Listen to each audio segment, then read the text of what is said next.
Hello and welcome to your YouTube classes। तो आज हम बात करेंगे how to read books, how to make effective notes, how to motivate yourself.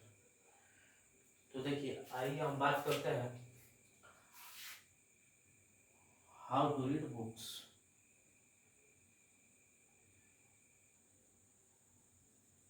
How to read books. देखिए, how to book reads करने से पहले कि आपको समझना होगा कि हमें हार्ड लेबर नहीं करना है। हमें हार्ड लेबर नहीं करना, हमें क्या करना है, हमें स्मार्ट लेबर करना है। स्मार्ट लेबर का मतलब क्या हुआ कि कम समय में अधिक से अधिक चीज़ों को पढ़ना है। वो कैसे होगा? तो ये आपका प्रीवियस क्वेश्चन से, ये होगा आपका सिलेबस से, ये होगा कंटेंट से। मतलब क्या पढ़ना है और क्या नहीं पढ़ना है, ये समझ होना ही स्मार्ट स्टडी है। क्योंकि आप कितना ही पढ़ लीजिए और एग्जाम ओरिएंटेड आप नहीं पढ़िएगा तो आप एग्जाम करेक्ट नहीं कर पाइएगा। तो एग्जाम करेक्ट करने के लिए सबसे आपके पास अति इम्पोर्टेंट जो चीज़ है, मोस्ट इम्पोर्टेंट जो चीज़ है, वो आपका प्रीवियस क्वेश्चन और आपका सिलेबस। तो उस हिसाब से पढ़ना और उस हिसाब से चीज़ों को समझना क्या है, स्मार्ट स्टडी है। और एक चीज ये भी कहा जाता है कि success is not a matter of luck. Success is not a matter of luck, it is a matter of smart labour in the right direction और राइट टाइम। मतलब राइट डायरेक्शन होना चाहिए और राइट टाइम भी होना चाहिए और smart study होना चाहिए। जब तीनों का संयोग होगा तो फिर सक्सेस आसानी से मिल जाएगी। जिससे कहा जाता है ना कि समय और समझ दोनों बहुत ही महत्वपूर्ण चीज़ है। अगर समय के हिसाब से समझ आ जाए तो आदमी आसानी से सक्सेस कर जाता है। लेकिन आज के दौर में क्या है, लोगों के पास जब समय है तो समझ नहीं है, जब समझ है तो फिर समय नहीं है।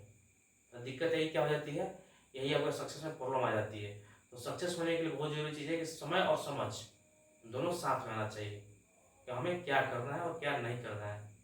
ठीक है, तो देखिए हम बात कर रहे हैं कि आपका हाउ टू रीड बुक्स। तो हाउ टू बुक रीड्स में आप देखिएगा तो आप एक चीज ध्यान रखिए कि आपको टाइम से टाइम निकालना आना चाहिए। पहला चीज कि आपको क्या करना है, टाइम से टाइम निकालना आना चाहिए। ठीक है, इसमें देखिए क्या होता है कि बहुत सारे बिगिनर जो होते हैं जिनको पढ़ने का हैबिट नहीं है, फिर हैबिट जिनका छूट गया है या फिर जिनका ज़्यादा एज हो गया लेकिन फिर से तैयारी करना चाहते हैं, तो उनके लिए थोड़ा सा दिक्कत होता है। वो क्या करेंगे, पोमोडोरो टेक्निक यूज करेंगे। उसमें क्या होता है कि 45 मिनट आपको पढ़ना है, 45 मिनट आपको पढ़ना है और 5 मिनट आपको रेस्ट देना है। ठीक है, तो इस 5 मिनट में क्या कर सकते हैं, 5 मिनट आप म्यूजिक सुन सकते हैं, आप कुछ अपने लिए पानी पानी भर सकते हैं, या फिर अपना रूम साफ कर सकते हैं, साफ या फिर भी साफ कर सकते हैं माइंड को रेस्ट देने के लिए। तो 5 मिनट का ब्रेक लेकर आप आगे का स्टडी कर सकते हैं। तो इससे आपका क्या होगा, धीरे धीरे वो हैबिट बनने लगेगा। तो 45 मिनट पढ़ेगा, 50 मिनट कीजिए, फिर उसको 60 मिनट कीजिए, फिर उसको 70 मिनट कीजिए। धीरे धीरे हैबिट को बढ़ाइए। जो नए हैं या फिर जिनका हैबिट छूट गया है उनके लिए सबसे बढ़िया है कि 45 मिनट पढ़िए और 5 मिनट का ब्रेक लीजिए। उसके बाद देखिए, जिनको समझने में ज़्यादा दिक्कत होता है तो सुबह के समय देखिए तो ऑक्सीजन का लेवल इन्वायरमेंट में ज़्यादा रहता है। तो कोशिश कीजिए कि सुबह उठने के बाद बुक्स को पढ़ें। और जिनका हैबिट है नहीं सुबह उठने का तो वो कोई दिक्कत नहीं है। जब उनका देखेंगे माइंड कब उनका ज़्यादा कॉन्सेंट्रेट रहता है, तो आपका जब भी ज़्यादा माइंड कॉन्सेंट्रेट रहे तब आप क्या कीजिए, बुक को रीडिंग करना स्टार्ट कर दीजिए। क्योंकि देखिए ये पढ़ाई, ये बुक पढ़ना अपने आप में नियर चीज़ है। आप यूट्यूब पर कोई इंटरटेनमेंट वीडियो देखना हो, मूवी देखना हो, रील्स देखना हो, आप देख लीजिएगा। लेकिन नहीं आपको बैठ के 1 घंटा पढ़ने के लिए कह दिया जाए तो आपको बोरिंग फील होने लगेगा। तो पढ़ाई अपने आप में नियर चीज़ है। इसको इंटरेस्ट लाने के लिए क्या करना होगा, कुछ ऐसे को टेक्निक अपनाना होगा। ठीक है, तो कुछ टेक्निक अपनाने आप क्या कर सकते हैं, देखिए आप इसमें एक चीज़ कर सकते हैं कि जब आपका माइंड कॉन्सेंट्रेट रहता है तो उस समय आप पढ़ना स्टार्ट कर दीजिए। ठीक है, या फिर और क्या कर सकते हैं कि नॉन इंस्ट्रूमेंटल म्यूजिक बजा सकते हैं। अगर आप पढ़ना चाहते हैं, बुक को पढ़ना चाहते हैं, आपको नींद आ जा रहा है। जो देखिए नए नए जो लोग पढ़ना स्टार्ट करते हैं, जिनको बुक मतलब अभी बहुत पहले पढ़ रहे थे लेकिन अब पढ़ना छोड़ दिए हैं, हैबिट नहीं है, तो उनको क्या होगा, 40 मिनट पढ़ेंगे नींद आ जाएगा। तो इससे बचने का एक तरीका है, या तो पानी आंख में मारिए, नहीं तो फिर पानी पीजिए, नहीं तो फिर क्या किए, नॉन इंस्ट्रूमेंटल म्यूजिक सर्च कीजिएगा। नॉन इंस्ट्रूमेंटल म्यूजिक यूट्यूब पर सर्च कीजिएगा। तो नॉन इंस्ट्रूमेंटल म्यूजिक में क्या होता है कि आपको आवाज नहीं सुनाई देगा, सिर्फ सॉन्ग का थीम सुनाई देगा। तो उससे आपका जो कंसंट्रेशन बढ़ता है।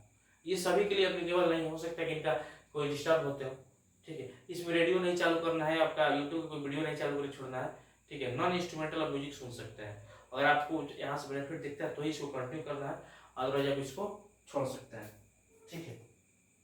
इसको आप लोग अप्लाई करके देखिएगा। देखिए कोई भी बुक आप लोग रीडिंग कीजिए तो उसको 2 से 3 टाइम्स, 2 से 3 टाइम्स उसको रीड करना, मतलब 2 से 3 बार आपको पढ़ना है। फर्स्ट बार में आपका देखिए क्या होना चाहिए, कोई भी लक्ष्मीकांत आप लोक प्रशासन का बुक लिए हैं तो उसका क्या होना चाहिए कि पूरा किताब पहले नजर में समझ में आए या ना आए, स्टार्टिंग पेज से लेकर एंडिंग पेज तक पूरा आपको पढ़ देना है। समझ में आता है तो भी ठीक, नहीं आता है तो भी ठीक, स्पीड में, ठीक है। उससे क्या होगा, वो समझ बन जाएगा यहाँ से यहाँ तक हमको चलना है। आपको रास्ता दिख गया कि मैंने यहाँ से चल करके यहाँ तक हमको चलना है, ठीक है। तो बाकी का सफर आपका आसान हो जाएगा। अब सेकेंड रीडिंग में क्या करेंगे, थोड़ा सा स्लो हो जाएंगे, समझने पर फोकस करेंगे, ठीक है। समझ चीज़ों को आगे बढ़ेंगे। और एक बार जो पहले बार पढ़े रहिएगा तो दोबारा पढ़िएगा तो उस वही आप फंसिएगा जहाँ आपको फंसना चाहिए, जहाँ आपको समझना चाहिए, जो टफ होगा, समझ रहे हैं। तो सेकंड रीडिंग होता है वो समझ के पढ़िए। और थर्ड रीडिंग में क्या कीजिए, उस चीज़ों को अंडरलाइन कीजिए। पहली बार अगर आप ये कर रहे हैं रीडिंग तो आप सीधे पूरा पढ़ जाइए, सेकंड रीडिंग कर रहे हैं तो समझ पढ़ो। थर्ड रीडिंग में क्या कीजिए, चीज़ों को अंडरलाइन कीजिए। जो भी आपको मान यहाँ पर कुछ लिखा है तो इसको पेंसिल से हाईलाइट कर सकते हैं, नहीं तो फिर पेन से हाईलाइट कर सकते हैं, ठीक है। जो आपके लिए इंपॉर्टेंट है, जो लगता है कि आपके नोट्स में जाना चाहिए, ठीक है, तो उसको आप क्या कर सकते हैं, पेंसिल या फिर पेन से हाईलाइट कर सकते हैं, ठीक है। लेकिन थर्ड रीडिंग में आपके बनना होना चाहिए। ये जो आप अंडरलाइन कीजिएगा चीज़ों को, ये थर्ड रीडिंग में होना चाहिए, समझ रहे हैं।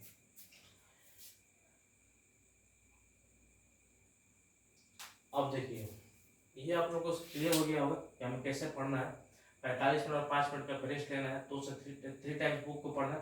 और थर्ड रीडिंग में क्या करना है, पेंसिल या पेन यूज करना है। पढ़ते समय नींद आता है तो क्या करना है, पानी आंख में मारिए, नहीं तो पानी पीजिए, नहीं तो फिर नॉन इंस्ट्रूमेंटल म्यूजिक का प्रयोग कीजिए, ठीक है। अब देखिए अब हम ये हो गया कैसे पढ़ना है। तो बुक वगैरह जो भी आपका लक्ष्मीकांत हो गया, फिर गुप्ता हो गया, फिर के बीस मदान हो गया, फिर कंपटीशन का बुक हो गया, कोई भी हो गया, तो आपको ऐसे पढ़ना है। अब देखिए हम लोग अगला टॉपिक है how to make effective notes.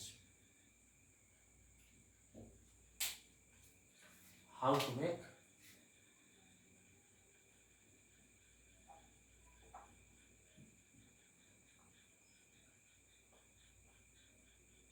ठीक है। तो ये how to make effective notes, ठीक है। नोट्स जो होता है आपका क्या होता है, नोट्स जो भी आप बनाइएगा वो क्या होता है, नोट्स आप देखिए कोई भी बुक पढ़ लीजिए तो टोटल बुक का 20 से 25% बाद नोट्स में लिखा जाता है, सारा चीज नहीं लिख दिया जाता है। टोटल बुक का 20 से 25 मैक्सिमम, मिनिमम आप बात कीजिएगा तो मिनिमम आप 10% तक आप जा सकते हैं, लेकिन मैक्सिमम बात कीजिएगा तो अब जो भी आपका बुक है, जो भी आपका मान लीजिए बुक है, उस बुक का जो भी कंटेंट है, तो जो ये इस बुक का हम नोट्स बनाएंगे तो ये मिनिमम जो होगा इसका 10% होगा, बुक का 10% मैटर होना चाहिए। और मैक्सिमम बात कीजिएगा तो ये आपको 20 से 25% होना चाहिए। और इसमें क्या लिखिएगा, तो इसमें जो भी चीज़ लिखिए इसमें लिखिए क्रक्स, जो जड़ जो होता है उससे इसमें क्रक्स लिखिएगा, ठीक है। जिस चीज़ों को जो जहाँ जोर पड़ता है, जैसे मान के चलिए आपके थिंकर हर्बर्ट साइमन लोग प्रश्न को परिभाषित करते हुए क्या कहा है, ठीक है। तो हर्बर्ट साइमन लिख दीजिए। जैसे मान के चलिए एग्जाम्पल देख लेते हैं कि नोट्स कैसे बनाते हैं। जैसे मान के चलिए लोक प्रशासन यानी पब्लिक एडमिनिस्ट्रेशन का बहुत सारे थिंकर ने अपने अपने हिसाब से जो है डेफिनेशन की परिभाषा दिया है। तो उसमें से एक आपका हर्बर्ट साइमन हो गया, ठीक है। तो हर्बर्ट साइमन क्या करते हैं, इन्होंने 3-4 लाइन का स्टेटमेंट दिया, लेकिन नोट्स में क्या लिखेंगे, हर्बर्ट साइमन लिख देंगे और यहाँ लिख देंगे नेशनल स्टेट और लोकल, बस हो गया। ये आप जब कब लिखना है, थर्ड रीडिंग, ये चीज़ आप याद रहेगा। तो हर्बर्ट साइमन ने परिभाषा देते हुए कि कहाँ जोर दिया, नेशनल पे, स्टेट पे, लोकल पे, ये देखिए कोई परिभाषा नहीं है, हम बता रहे हैं कि नोट्स पे, क्योंकि आप एनटीपीसी नेट का एग्जाम दीजिएगा तो उसको लिखना नहीं है, उसमें आपको ऑब्जेक्टिव क्वेश्चन आएगा और ऑब्जेक्टिव को सही करना है। ऑब्जेक्टिव आपको देखने के साथ याद आ जाएगा, लेकिन कब याद आएगा, मैक्स टू मैक्स रिविजन किया रहिएगा। तो ये रिविजन एक तरीका है, ऑब्जेक्टिव पकड़ने का ये तरीका है, ये ऑब्जेक्टिव पकड़ने के तरीके, इसको हम लोग कीवर्ड बोलते हैं, ठीक है। तो इसको आप लोग ध्यान रखिएगा, ठीक है। ये आपका जो होना चाहिए सिर्फ क्रक्स होना चाहिए, इसको कीवर्ड भी बोल सकते हैं, इसको हम लोग क्या बोल सकते हैं, कीवर्ड भी बोल सकते हैं, या फिर इसको हम लोग क्रक्स भी बोल सकते हैं, इसको हम लोग क्रक्स भी बोल सकते हैं। तो इस तरीके से आप लोग चीज़ों को लिखिए। जैसे एक और एग्जाम्पल लेते हैं, मान चलिए जैसे मान लीजिए पब्लिक एडमिनिस्ट्रेशन है, लोक प्रशासन, इसका अगर सेंस की कोई बात करें, जैसे नैरो सेंस, तो नैरो सेंस अगर लिखना तो क्या नोट्स में लिखें, ओनली एग्जीक्यूटिव हो गया। इसमें पूरा नहीं लिख रहा है कि मैं लोक प्रशासन के संकीर्ण अर्थ के अनुसार लोक प्रशासन में कार्यपालिका संघ गतिविधियाँ आती हैं। अगर केंद्र में बात किया तो कार्यपालिका के अंतर्गत आपके राष्ट्रपति आएंगे, प्रधानमंत्री आएंगे, उसके अलावा उनके मंत्री परिषद आएंगे, अटॉर्नी जनरल ऑफ इंडिया आएंगे, controller and auditor general of India आएंगे, ये नहीं लिखना है। ओनली अगर एग्जीक्यूटिव लिखिएगा तो किताब को जो बार बार पढ़िएगा वो चीज़ याद आ जाएगा। और ये जो है एग्जाम के नोट्स क्यों बनाए जाते हैं ये ध्यान रखिएगा। जो एग्जाम का जो 7 दिन या फिर 5 दिन जो बचता है, तो उस समय पूरा चीज़ों को रिकॉल करना रहता है। तो रिकॉल करने का एक तरीका है, एक कम समय में वहाँ रिकॉल करके एक बेहतर वहाँ से रिजल्ट निकाल सकते हैं, ठीक है। अब मान के चलिए यहीं पे अगर आपको ब्रॉडर सेंस की बात करें, ठीक, तो ये ब्रॉडर सेंस की बात करते क्या है, LEG, लेजिस्लेटिव, एग्जीक्यूटिव और जुडिशरी हो गया। नोट्स आपका ऐसे ही बनता है। अब जितना भी बढ़िया आप यूपीएससी का जो तैयारी करते हैं बच्चे, नेट जब जो देखिएगा तो नोट्स बनाने का तरीका आपका यही होता है। चाहे तो आप लोग इसके स्केच में ले सकते हैं।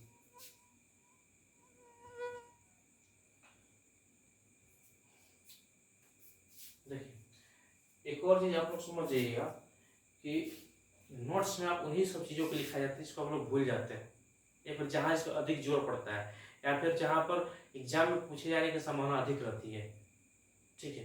तो यहाँ आप लोग को जोर देना और वो चीज़ को ऐड करना है, ठीक है। चलिए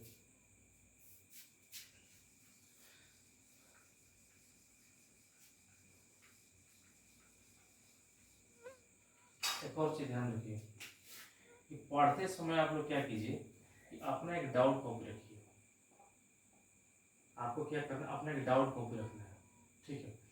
ये डाउट कॉपी आपका पेपर 1 का भी हो सकता है, 2 कॉपी बना लीजिए, और एक पेपर 2 का बना लीजिए, ठीक है। जो भी आपको पढ़िएगा, बुक रीडिंग कीजिएगा तो बहुत सारी चीज़ आपको नया नया समझ में नया नया टर्म मिलेगा, तो उसको साइड में लिख दीजिए। उसको गूगल से सर्च नहीं करना है, उसको साइड में लिख दीजिए।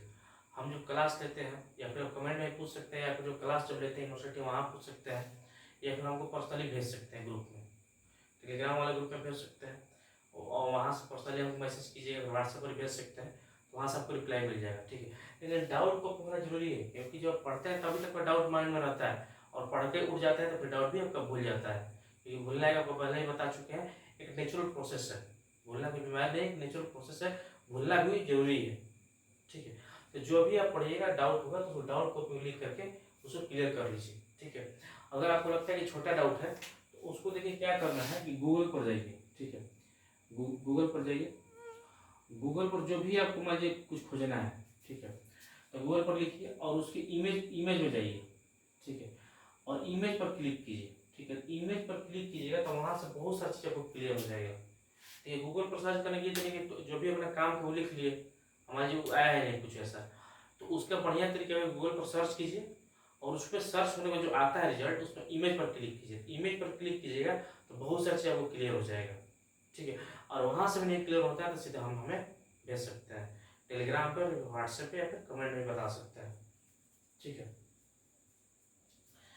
और देखिए एक और चीज़ है कि मेंस, जैसे मान के चलिए आपको एग्जाम में लिखना है या फिर आप नोट्स जो भी बनाते हैं तो उसको इफेक्टिव और कैसे बना सकते हैं। देखिए एक जो होता है आप ऐसे भी आप यूज कर सकते हैं, जैसे मान के चलिए पब्लिक एडमिशन है, ठीक है। पब्लिक एडमिशन को डिफाइन करना है तो ऐसा बना सकते हैं, इसमें लेजिस्लेटिव है, इसमें एग्जीक्यूटिव है, इसमें जुडिशरी है, ठीक है। या फिर इसी पब्लिक एडमिशन को लेते हैं मान के चलिए, तो इसको आप टेबल के फॉर्म में दर्शा सकते हैं, ठीक है। जैसे मान के चलिए ये आपका हो गया पब्लिक एडमिनिस्ट्रेशन। ठीक, पब्लिक एडमिनिस्ट्रेशन क्या क्या हो सकता है, देखिए डेवलपमेंट एडमिनिस्ट्रेशन पढ़ना है, इसमें कॉम्पिटेटिव पब्लिक एडमिनिस्ट्रेशन पढ़ना है, इसमें डिजास्टर मैनेजमेंट पढ़ना है। डिजास्टर ये आपका ये डेवलपमेंट एडमिनिस्ट्रेशन क्या क्या पढ़ सकते हैं, ठीक है, कि नॉर्मेटिव सिंपैथिकल होता है, क्या होता है, ठीक है। सीपीए में क्या होता है कि दो या दो से अधिक केसों का कंपैरेटिव स्टडी किया जाता है, ठीक है। डिजास्टर में क्या पढ़ना है कि आपका एनडीआरएफ क्या होता है, एनडीए में क्या होता है, ठीक है। तो इस तरीके से आप जो है चार्ट का माइंड मैप का यूज कर सकते हैं, या फिर आप लोग ये भी कर सकते हैं, जैसे मान के चलिए आपने रिसर्च पढ़ लिया, ठीक है, बहुत सारे टाइप का रिसर्च पढ़ लिया, ठीक है। तो देखिए बहुत सारा टाइप ऑफ रिसर्च पढ़ लिया, ठीक है। ये देखिए ये आपका टाइप्स ऑफ यहाँ पे रिसर्च हो जाएगा, ठीक। तो देखिए मान के चलिए यहाँ पर आपका फंडामेंटल रिसर्च हो गया, यहाँ पर अप्लाइड रिसर्च हो गया, ठीक है। तो यहाँ क्या किया जाता है, तो यहाँ थ्योरी बिल्ड किया जाता है, बस यहाँ लिख दीजिए थ्योरी बिल्ड। यहाँ क्या किया जाता है, थ्योरी अप्लाई किया जाता है, यहाँ लीजिए आपको थ्योरी अप्लाई किया जाता है। यहाँ हमारी एक्सपेरिमेंटल है, एक्सपेरिमेंटल में क्या होता है आपका काउज इफेक्ट रिलेशनशिप देखा जाता है। इस तरीके से आप लोग इफेक्टिव नोट्स बना सकते हैं। इसमें थोड़ा सा आपका पेज ज़्यादा लगेगा, रिसर्च क्लियर रहेगा, एग्जाम के समय आप रिवाइज कीजिए तो आसानी से चीज़ जो है रिवाइज हो जाएगा, ठीक है। टेबल के माध्यम से या फिर इसके माध्यम से या फिर इसके माध्यम से, नहीं तो एक और चीज़ पाई चार्ट का भी यूज कर सकते हैं, ये वाला, ठीक है, ये भी आप यूज कर सकते हैं, जो भी आप उसमें दर्शाना हो इसमें आप ये भी दर्शा सकते हैं, ठीक है। या फिर मान लीजिए कहीं जगह बच गया तो उसको ऐसे ही दर्शा सकते हैं। कुछ भी आपको यहाँ लिखना है, जैसे मान लीजिए एनपीए के बारे में लिखना है कि एनपीए कब आया था, तो एनपीए लिख सकते हैं कि आपका 1960 के दशक से आया था, और ये क्या था, फर्स्ट री इन्वेंट था पब्लिक एडमिनिस्ट्रेशन फील्ड में, फर्स्ट री इन्वेंट था, ठीक है, पब्लिक एडमिनिस्ट्रेशन फील्ड में। तो इस तरीके से हम नोट्स बना सकते हैं तो देखने में इफेक्टिव लगे। ऐसा नहीं है कि अपना नोट्स बाद में पढ़े तो समझ में नहीं आ रहा है, ठीक है। ज़्यादा आपको ये मतलब ऐसा नहीं बना एकदम दबा मैंने छोटा छोटा लिखना है समझ में नहीं है, नहीं ऐसा नहीं होना चाहिए। आपको सिर्फ काम की बात लिखना है, जो आप भूल जाते हैं वही बात लिखना है, और क्रक्स लिखना है जो एग्जाम में आता है, ठीक है। और ये मेथड रखना है कि पढ़ने में बोरिंग फील ना हो, दो पन्ना पढ़े और आगे पढ़ने का मन करे, थोड़ा सा इंटरेस्ट जगे उसमें से, तो इस तरीके से आप चार्ट यूज कर सकते हैं, ठीक है। और पेन अगर यूज करना हो तो सिर्फ दो पेन यूज कीजिएगा, ब्लू और ब्लैक, क्योंकि जो भी आपका एग्जाम होता है उसमें ब्लू और ब्लैक का ही यूज करने का उसमें अलाउ रहता है, ठीक है। तो इसका शायद आप लोग स्क्रीनशॉट लेना चाहें तो ले सकते हैं।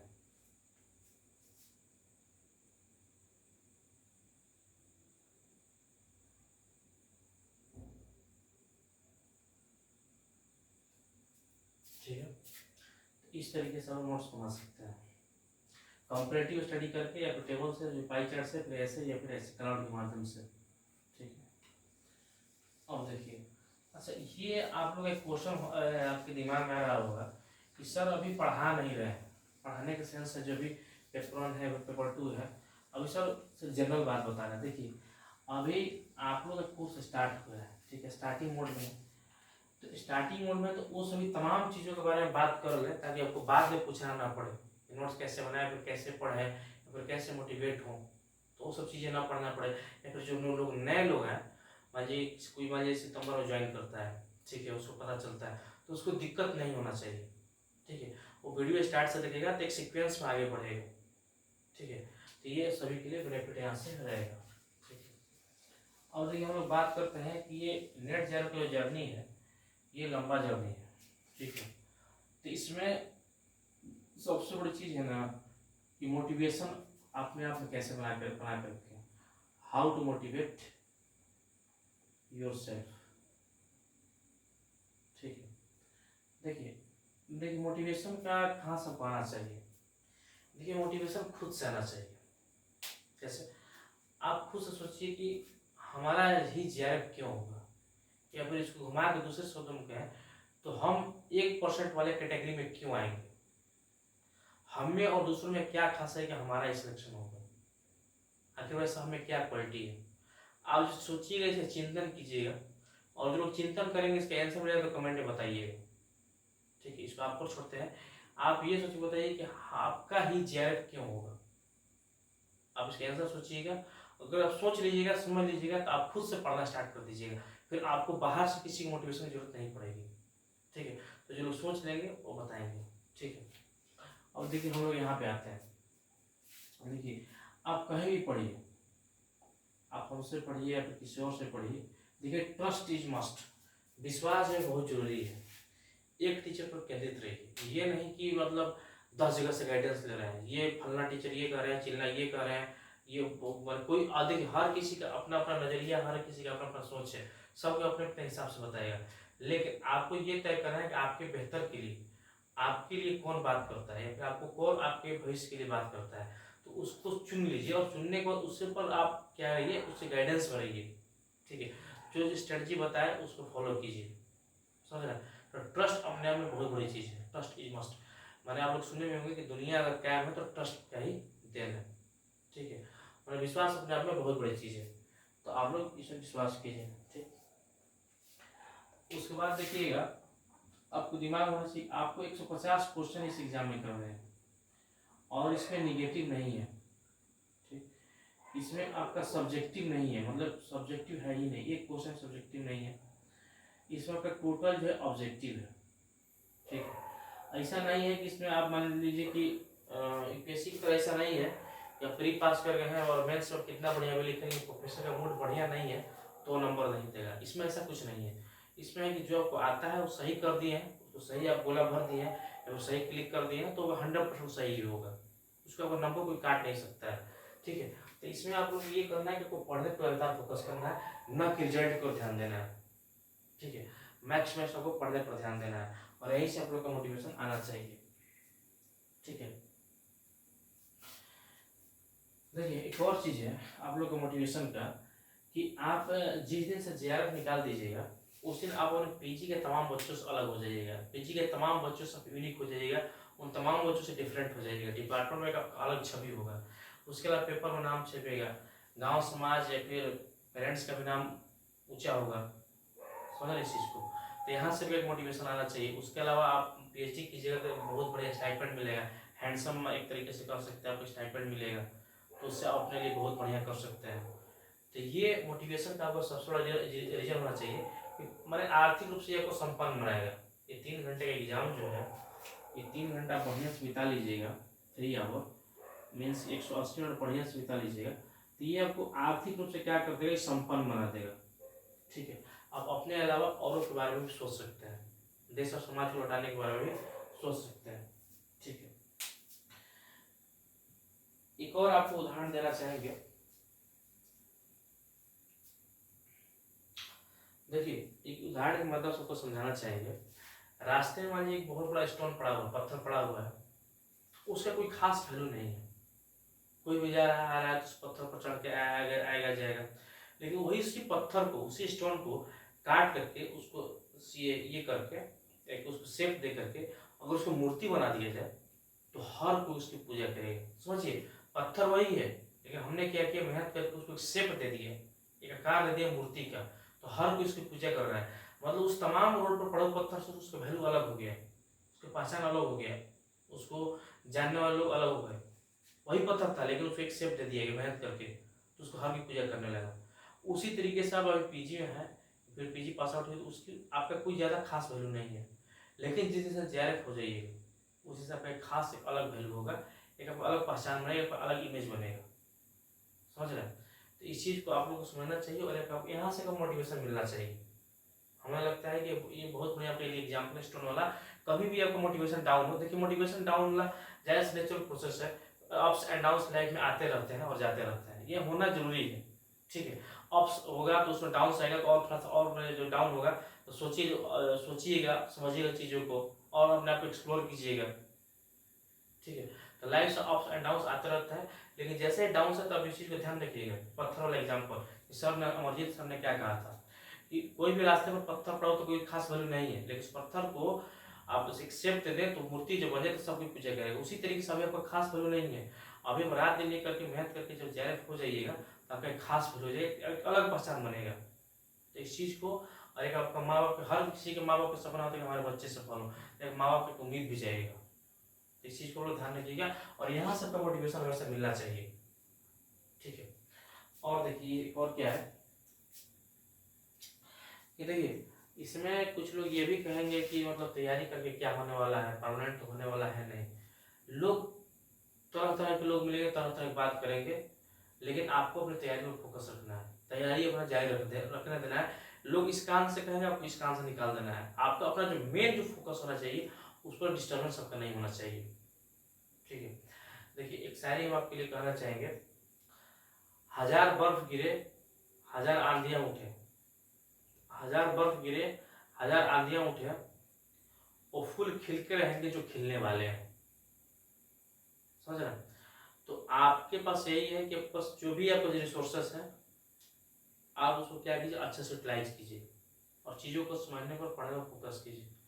और आप यकीन मानिए आप बहुत बढ़िया से अगर आप कर लेते हैं, मतलब आप प्रीवियस क्वेश्चन देख लेते हैं अच्छे से, ठीक है, उसके अलावा आप सिलेबस देख लेते हैं, उस हिसाब से कंटेंट को फॉलो करते हैं, उस हिसाब से आप क्या करते हैं, रिवीजन करते हैं, उस हिसाब से आप क्या करते हैं, मॉक लगाते हैं, तो यकीन मानिए ये चारों जो पांचों जो चीज़ें ये आपको अल्टीमेटली आपके सक्सेस की तरफ ले जाएगा। ठीक है। देखिए अब कल का जो वीडियो होगा उसमें हम लोग पब्लिक एडमिनिस्ट्रेशन के बारे में बात करेंगे।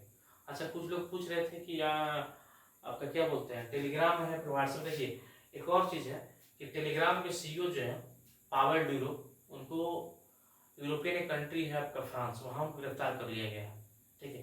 टेलीग्राम पर बहुत सारे मैंने ये लग रहा है आरोप लग रहे हैं कि इसमें प्राइवेसी का हनन होता है या फिर जो भी है, तो गिरफ्तार कर लिया। तो हो सकता है कि भारत सरकार इसकी समीक्षा कर रही है कि टेलीग्राम को भारत में बैन किया जाए फिर न बैन किया जाए। तो हो सकता है कि आपका टेलीग्राम आने वाले समय में बंद हो जाए, तो उस समय सूचना देने के लिए हम व्हाट्सएप पर चैनल बना के ग्रुप में डाले हैं। ठीक है, तो आप लोग सर्च कर सकते हैं।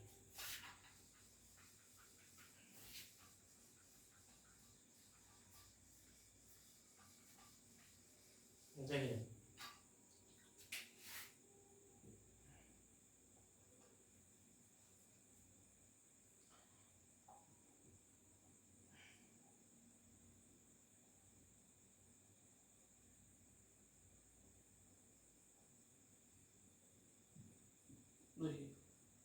आपको यूट्यूब पर सर्च करना हो तो आपको इस नाम से मिल जाएंगे, या फिर आपको टेलीग्राम पर सर्च करना हो तो यहाँ मिल जाएंगे। उसके अलावा व्हाट्सएप पर सर्च करना, व्हाट्सएप चैनल पे, तो वहाँ भी आपको हम इस यहीं से मिल जाएंगे। ठीक है। तो ये ध्यान रखिएगा कि जिनको जो भी टेलीग्राम पर है तो व्हाट्सएप चैनल ज्वाइन कर लें, ताकि अगर ऐसा कुछ भविष्य में होता है, अभी कंफर्म नहीं है टेलीग्राम बंद होगा कि नहीं होगा, लेकिन यह संभावना है कि बंद हो सकता है क्योंकि भारत सरकार इसकी रिव्यू कर रही है। अगर रिव्यू में अगर लगता है कि नहीं भारत सरकार बंद करना चाहिए, तो जब बंद होगा तो उसको कम्युनिकेट करने के लिए व्हाट्सएप पर चैनल होना चाहिए। ठीक है, तो आप ये लोग ज्वाइन कर लीजिएगा। ठीक। और जो भी आप लोगों को पूछना होगा तो इस आप क्या कीजिएगा, अगर व्हाट्सएप पे है और टेलीग्राम पे है तो इसमें आप हम पर पर्सनली मैसेज करके आप पूछ सकते हैं। ठीक है, बाकी हम मिलते हैं नेक्स्ट वीडियो में। Thanks for watching.